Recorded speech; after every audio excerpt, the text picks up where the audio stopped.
guys, thanks for tuning in. This is Optibotimus coming at you with another video review. And today we're going to be taking a look at the new Hot Toys TF001, the Starscream version of Optimus Prime. As you can see, specifically, this is the Sideshow exclusive version, which comes with, I believe it is just Starscream's head. The other Starscream parts come with it. For the package, though, you can see really large box here. I mean, this thing is, I'm hitting my camera, this thing is really quite big. You come around here to the side, though, you got that nice Generations Autobot logo. You come around here to the back of the package, and you can see the various warnings and things of that nature, as well as different contact information for Hot Toys. And then opposite side here, you got nothing, but it is a, I don't even know what you call this. It just flops down. You just go plop like that. And on the inside, we have this insert with a really cool, the Autobot logo there, as well as the cast and crew responsible for making the figure. And then it's got a little bit of a read up here that says Starscream has long thought that his advanced weaponry could make him the most powerful bot in the universe.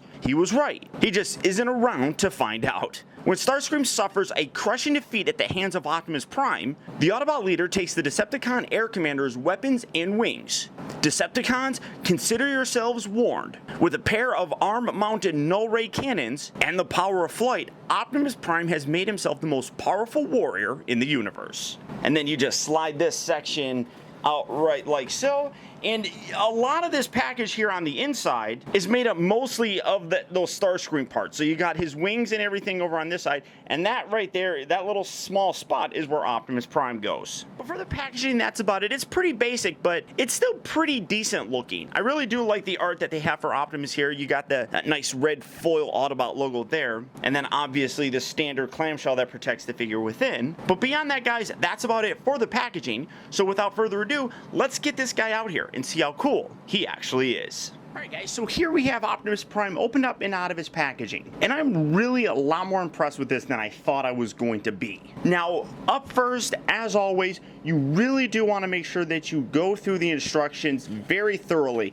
This is a all-new body. It doesn't utilize kind of the humanoid body, obviously, so you do really want to familiarize yourself with things like the arm movement, the various actual joints, the leg movement. You come around here to the back, you can see how the torso actually moves, and then it shows how to attach all of the extra accessories. And right up front, people are going to look at this, and it's not exactly what us as Transformer fans really think of when we think of Optimus Prime, but I still really like this guy. I think they did a bang-up job, and I even think that it resembles a version of Optimus Prime that not a lot of people would probably automatically think of. Starting off first, though, he does come with several accessories. Like I said, this is the Starscream version, so it does come with a lot of extra add-on Starscream parts, and being that this is the Sideshow exclusive version, you also do get Starscream's head. But first, in addition to two fully articulated hands, he does come with two hands that are both right and left that are sculpted in a gun holding pose. Now, I really like the way that these look. I think that these are terrific. The ones that are on them, the articulated ones, I'm really not a big fan of. As you can see, when you spread them out, that's what they look like. They're really, you know, spread out. I wish there was a way that you could bring them in. It's just on a swivel joint here. It's not an actual ball joint. The thumb is on a ball joint at the main connection, but all the other fingers are not. So it just moves forward and back, and then you've got that knuckle right there, and then you've got another smaller knuckle at the very tip. Like I said, the thumb is on a ball joint, and then just on a hinge at the lower joint there, but it doesn't really allow you to get a really good fist sort of pose. I mean, that's basically it for his fist, and it looks weird because the fingers are still all spread. So if they weren't going to give us a fisted hand, I really wish they would have made the articulated hand be able to make a fist a whole lot better. Now, with the articulated hands, we've gotten those before with a lot of Iron Man figures, you know, and even with those articulated hands, you could never get it in a very good looking fist. So I do wish, in addition to those, and these ones are perfectly fine as well, I do wish that they included a set of just regular sculpted fisted hands. That would have been a lot nicer, especially since you can't really get that look going with the articulated ones. He also does come with this blaster. Now, this is another one that people are probably going to look at and think is kind of weird because it doesn't have, you know, any kind of look that we're very familiar with when it comes to Optimus Prime. It looks good, don't get me wrong. I mean, a lot of really great detail on there. You got a very nice wash coming through here. It's almost like parts of his actual truck mode come together to make this, and it looks good, but like I said, it's just not something that we're familiar with, so I think it's going to put some collectors off. But some really great detail. I love how they kind of have a paint variation coming through here that gives it a very burnt look, but really very nice, very automotive looking, I guess. Now we get to a lot of his extra bits here. As you can see, he comes with two null ray cannons that they just attach here via a ball joint. Again, I really like this, and people are, the question is going to be, why does he come with a whole bunch of Starscream parts? I mean, beyond that read-up that we had on the package, he never, ever, you know, ripped off parts of Starscream to use. So, again, that's an aspect that I think is going to turn some collectors off, or just make them, like, question what they're basically getting. The null ray cannons are very nice, though. You got a real cool paint variation here on the actual barrel and main body of the gun. I mean, that is absolutely terrific. Really has a very worn and very metal look. And then you come around here to the top section here that actually connects, and again, just getting this off here, again, the paint detail on there is just absolutely exquisite. I mean, it really does look like metal on there. I mean, these guys are masters of painting. It's absolutely incredible how just perfect they are at the craft. Now, these can attach into a couple different sort of configurations. You can plug it in here on his forms. I'll show this off here in a little bit. Or you can plug it into the top section here. So you can have it be like this. Well, I guess I could have just done it. You can have it be there, or you can have it be down here. It's personal preference what you want. I do really wish that it could actually hook on here, but again, I'll show that off here in a little bit. And it's a little unfortunate that it can't do that. Then he also comes with, and I guess I should have taken this off, then he comes with his wings, Starscream's wings. And again, the amount of detail on here is absolutely incredible. I mean, you can see a lot of very subtle paint detail that just gives it an absolute metallic look. And again, it doesn't really have that whole G1 Starscream kind of look. You can flex it back and forth. It's on a little joint right there, but I still think they really look great. You got a nice Decepticon logo on both of the wings. You got some really cool gold and silver paint here in the engine section. On the opposite side, very similar. You got that gold coming through, and then just very dirty wear on here that it just gives an absolute authentic, real look to these. It really does look like metal. It's amazing how great they do. Now, he does come with a couple different ways to attach him or these wings to his back. You've got a couple different connecting bits right here that themselves have a great amount of detail. You can see like there's actual rust marks on here and stuff. So you do have a couple different ways, couple different options to attach these to his back. It's personal preference, really what you want, but you have a both right and left one for both the right and left wing. So all you do is you come around here, you got the little peg right here, both sides fit in there, you know, very well, not that, well, is it that one? Yeah, it's that one. You know, you just squeeze that in there like so, and it fits in there very tightly and securely. You can see that this does articulate. This whole section does slide out so that you can get that slurred arrangement. Oh, I didn't even notice that. There's some good detail right there. But you can collapse that back in. It just stays in, extend that out, and then you can get some flex with the wings if you want. So you do get it both right and left, and I'll show that attached to the figure. And then one of the weirdest accessories, and again, this is actually exclusive to Sideshow Collectibles, you get Starscream's head. I have no idea why you would have this. He's never decapitated Starscream, so it's like, why would you have it? But you do have it. Now, some people have taken and drawn a comparison to a G1 episode where Starscream was wearing kind of an Optimus Prime suit, and there was a part where Starscream reached up, lifted off a mask that was Optimus, and it has his head underneath it. Now you can actually take this head and attach it to that guy. I'll show you how to do that, but it's just really weird that you have this. I don't get it. You got some wires down here that completely show a severed head. You got the jagged marks around here. Really great detail on there though. I just don't know why you need it. I mean, it goes along with the rest of the stuff, but again, those are things like, why do you have that? But you do have his head, and like I said, this is the Sideshow exclusive accessory that you get. So if you're gonna get this set, you might as well pay the same price through Sideshow that you would pay through anyone else and get a bonus accessory. And then finally, for the last, I guess, big accessory, he does come with the display stand. It is basically just that Superman, or that evil Superman stand. It's just reversed now, but as far as I can honestly tell, this is just a reuse of that original piece. So some people may not like it. I don't mind it all that much. You just turn it around and now you got an Autobot logo there.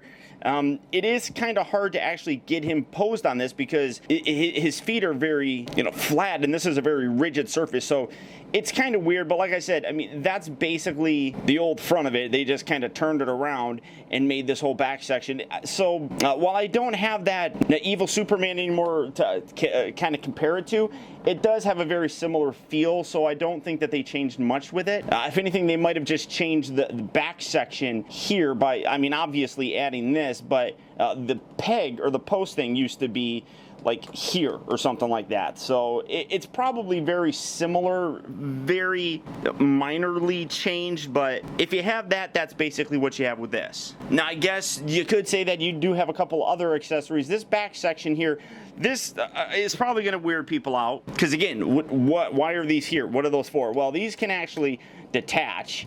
This is just designed to kind of go along with the wing, so those can remove, and then you have a little bit more normal looking back section here for them. And then obviously, I guess the last accessory would be his matrix of leadership. Now, one of my kind of complaints, I'm going to get this kind of angled back here, is that he doesn't have a section. I got to get him balance a little bit better. He doesn't have an internal section that flips up. In every version of Optimus Prime that we've seen, it really has had that. Now you can, this is kind of tricky to get out, but let's see here. How can I? There we go.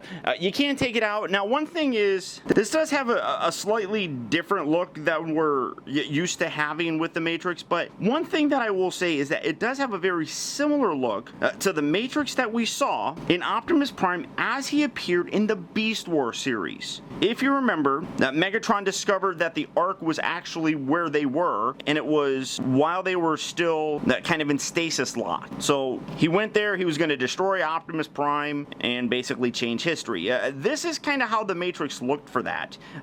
It's not exact, obviously, but it has a very similar look to it, which I really do dig. And then you just come back here to the front, and it just pegs back in there just like so. Then get that in there, and then you close that, and you basically lock that up. Now, as I was talking about, the overall look of the Matrix does very nicely resemble that of the Beast Wars version of Optimus Prime.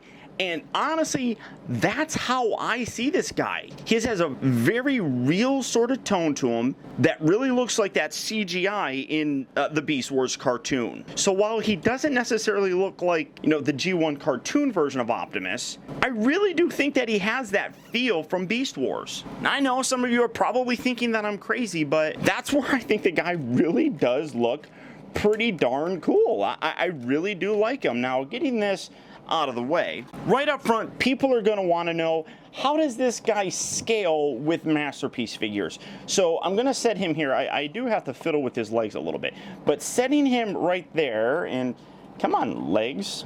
Well, it's not so much his legs, it's his heels, because my surface here is rounded, so I have to position it just right, but I'm fiddling with it, so it makes it look a whole lot worse, but it really isn't. I'm just not prepared, so I'm sorry. So getting him to stand there, and here is MP10 Optimus Prime. And you can see there is a huge difference with the size. But you can also see the difference, whereas this has a much more cartoon accurate, much more vivid paint, I guess. This one is a little bit more muted and dulled down, in addition to all the scuffs and everything, which I'll highlight here in a second. Like I said, it just really does feel as if this guy has a more realistic feel, and it's like, this is how Optimus Prime would look if the G1 Optimus was, you know, not in a cartoon, but more in real life. And because I know people are going to ask, well, how much do they weigh?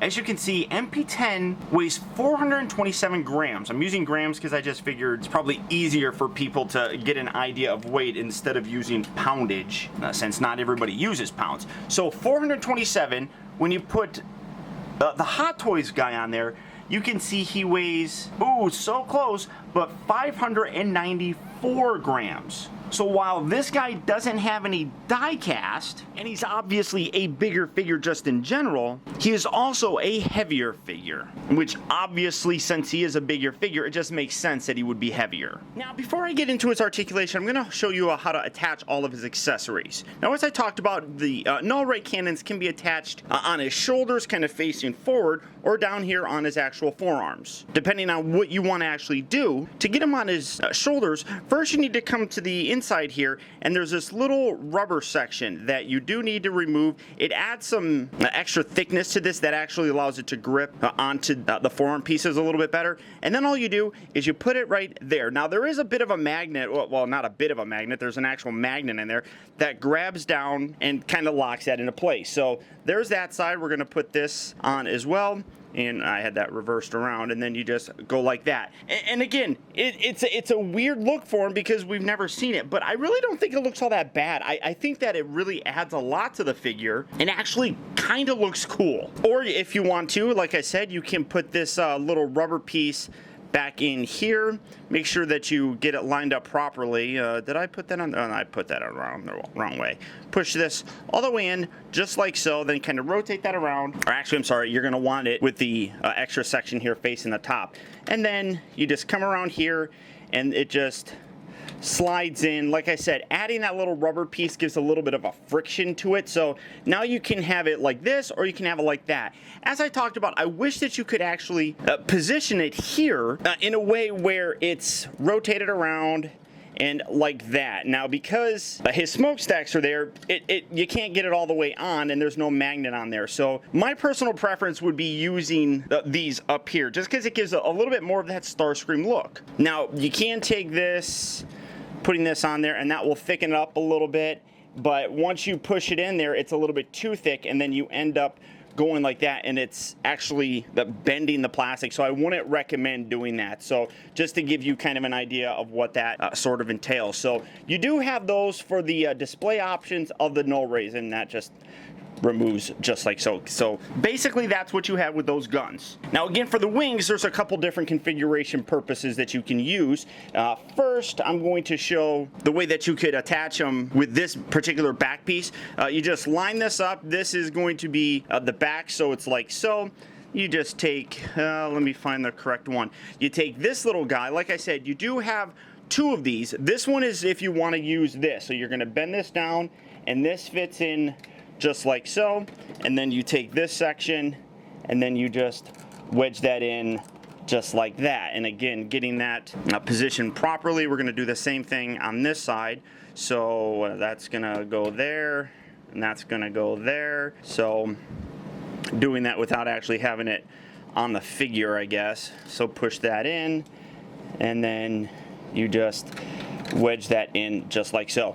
So you do have that as a display option. Again, it's personal preference in how you want your figure to look, and this obviously doesn't pull these extra bits that really were never on the back of Optimus Prime. So that's an option for you. Or taking this off, you gotta wedge that. I'll just take the whole darn thing off. I might as well, because it's gonna have to come off anyhow. So separate these. The other configuration gives it a little bit more of a widespread kind of look. So you're going to attach this right in here, just like so, to that original back piece. Then this section here comes down, do that on both sides right there. Then you take the other connecting bit, and you're going to just wedge that in there just like so. Get that pushed in there nice and securely.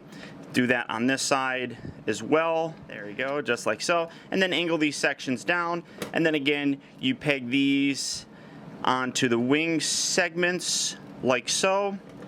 Do that, drop it. Do that on this segment here as well. Push that in there nice and secure. Bring this back up. Tab that in just like so, and then you can position these really kind of however you want. And now you have a different look for them. You really do need to adjust the heels to kind of get them to balance, but now you have a little bit more of a spread wing kind of look. And again, it's all personal preference on how you want it to do. I mean, you don't even necessarily have to use these if you really don't want to. I know some people aren't going to want to.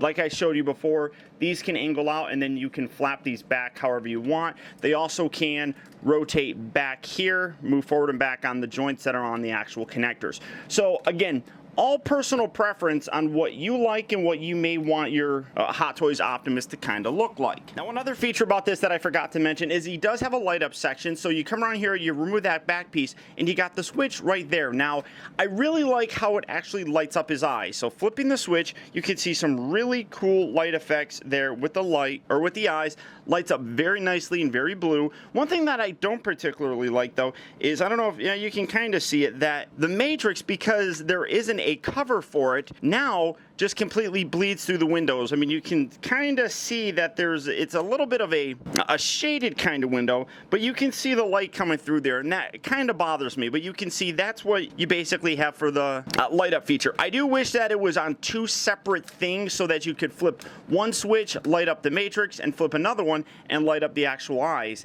Unfortunately, for whatever reason, they decided not to do that, but I still really appreciate the light up gimmick. Now, this is the exclusive accessory that you get with the Sideshow version. As you can see, it is Starscream's head. Like I talked about, you do have the jagged, broken up section down here with the wires that come out. If you want to, you can come here to Optimus, you can pop his head off, it's just on a ball joint, then take this section, take this, kind of give this a nice little squeeze, and you can pull this off, and you have the socket for that. You could put that on there, and if you really wanted to, you could recreate that scene where Starscream is pulling off the Optimus Prime mask. Now, like I said, some collectors have talked about how maybe that's what they're homaging in this. I'm not 100% sure if that's the case, but it does seem like, whether they meant to or not, it's a nice homage to that specific scene. And then if you want to, you can take this, you can peg this on Optimus, and you can have a severed Optimus Prime head. It's, again, all personal preference. And then if you come around here to the light as well,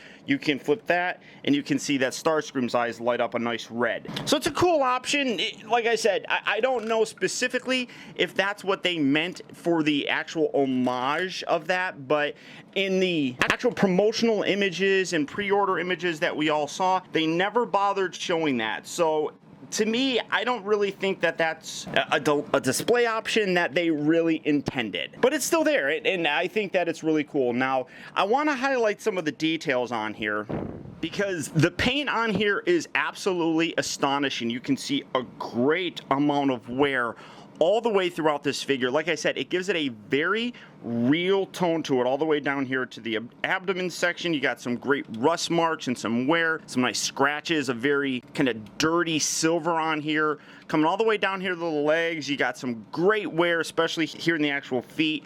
Some people have complained that the legs and just the figure in general is kind of blocky looking. Yes, he is, but honestly, you know, that's how Optimus Prime in G1 looked. He was pretty blocky. Somebody mentioned that they don't like these hollow knee sections. I don't think they're all that bad. I think the legs, yes, are pretty big and bulky, but it's pretty close to the way that it should look. They've talked about the hips here, but this section here is the way that it is to allow for a lot of range of motion and extra articulation, which I'll get to in a second. Coming around here to the tires, they are rubber tires. It feels very rubber unless they're using some kind of fake rubber. I don't know, but you can see some great dirt that's actually in there if I keep my camera focused on it. But all the way on the back here, you can see a great amount of wear and detail. Just really an extremely well painted piece. I mean, people talk about how great the MP10 figure looks, and yeah, it does look great, but Hot Toys really is known for their paint applications, and honestly, I think they did a terrific bang up job with this guy. Now, for his articulation, the head is on a ball joint. You can actually flex it down. I wish you could go back a lot more, but that's only as far as it will go back, which really isn't that much. But you can see you've got a ball joint right here, so you get a nice range of motion. The shoulders here, this section here kind of slides out, and you can get wide reaches with his arms, which is really very nice. You can flex that up and down, rotates all the way around. It can flex in and out just like so. You can see that extra joint that comes out very nicely to allow that nice range of motion there. Come down here to the waist. It's a little bit limited here just as itself. You get a little bit of rocker forward and back, a little bit of twist, both up at the upper abdominal section and the lower waist. But you can then take this, extend that up, and then extend the lower section up as well. It kind of breaks up that whole look, but you can then bend really far, and this section here actually is on a spring, so you can get it to flex about that far down, which looks really good. And then you can bend side to side. You get a much more deep twist on the figure, and that's all done because this section extends and this section extends. Come down to the hips. They move forward, they move back. That's about as far forward as it's going to move, just like so. Or, well, and then it goes in and out. It also rotates at the upper part of the thigh, but then you can take this section, slide this down, and you can get a much further range of motion. So whereas this is a little bit lower, you can see without extending it, that's about as far as it goes. Extending it allows you to get it almost to a 90 degrees bend itself, which is really very nice. He's got two joints here, two joints here at the knee, but it doesn't really give too much of a back bend on it. You can see that this lower section moves, and then the upper joint comes into play. I kind of completely skipped the rest of the arms. He does rotate at the upper part of the bicep, and he's got two joints here at the elbow, but again, you're not going to get much more than a 90-degree angle with it. It rotates back and then goes back that far. So you do have that. The wrists are on ball joints. The fingers here are all individually articulated. You can swap those out with the sculpted hand if you want to have him holding his gun. You could probably do that with this, but it's probably easier just to use the sculpted hand. And then you come down here to the feet, and these, you do get a very wide pose. I kind of wish these weren't ratchet joints, because the ratchet joint either is right there, completely straight up and down, or there, which means you have to bring the legs all the way out like that. I wish that it was just a friction joint, kind of like the rest of the joints were, so that you can get a little bit more minimal of a leg spread sort of thing. That's one thing that kind of bugs me. Moves forward and back. The toes have a pivot that goes kind of up, not really, again, all that far, but then down, and then you got this heel section here, and then you come around here and you got pistons in there. I mean, great amount of detail on this. Really, really is. So all the articulation is there on a body that, honestly, I really didn't think was going to have that much articulation in it. But all in all, they did a terrific job with this, and I really do feel that even though it's not something, like I said, that we're all that used to seeing in terms of a look for Optimus Prime, I still think that has a very nice, faithful representation of that character that we know and love. Now, one thing that not a lot of people seem to understand is that in order for Hot Toys to be able to do this, they had to do it in a way that would be different than something that Takara officially would do. That's basically how licenses work, at least when it comes to issuing them to third-party companies such as Hot Toys in this case. It has to be something that's a little bit different than what Takara would have officially put out. So that's why a lot of the changes in this I really think are here. Now again, I don't understand the rationale behind actually giving Optimus Prime Starscream's wings, his head, his guns, but it's a pretty cool option, I think. Everything else on this figure is absolutely terrific, and I'm trying to look at this through the eyes of not just a Transformer fan, but just kind of a collector in general. This is a good representation of Optimus Prime. The amount of detail and paint that is put in this is absolutely terrific. The articulation is phenomenal, but there are a few things that I don't particularly like, such as the lack of an inner chest piece that protects the Matrix. That's one thing that kind of annoys me. Also, I don't particularly like how the ratchet joints in the ankles really kind of limit you to having a very narrow leg spread or a very wide leg spread. I really wish they would have just used ball joints or something like that for that, because the figure is really not that heavy, you know, when you take into consideration the size of the figure. So I don't think that it necessarily needed ratchet joints in its ankle. But I'm absolutely perfectly fine with this figure. Again, some people will complain because it doesn't transform. Well, you know, I have several things that are in my collection that are representations of Transformers but don't transform, and I'm perfectly okay with it. And that being said, I really do think that this figure is well worth it. Obviously, I do think that you should get it from Sideshow just because you are going to pay that same price regardless of where you get it. So it makes sense to pay the same price that you'd be paying anywhere else and get that extra Starscream head. There's a lot of really big pieces here. It's a completely new body that require new engineering and new implementation of the joints and things like that. So I can totally understand where the price is and why it is what it is. And I really do feel that you're getting your money's worth with this. So if this is a figure that you're interested in picking up, it is available at Sideshow Collectibles. So all you have to do is click on the link down in the video description. You'll go to Sideshow where you can check out availability on this and other Hot Toys and Sideshow products. But beyond that, guys, that's about it. So once again, I want to thank you for tuning in. This has been Optibottomus, and until next time, I'll talk to you later.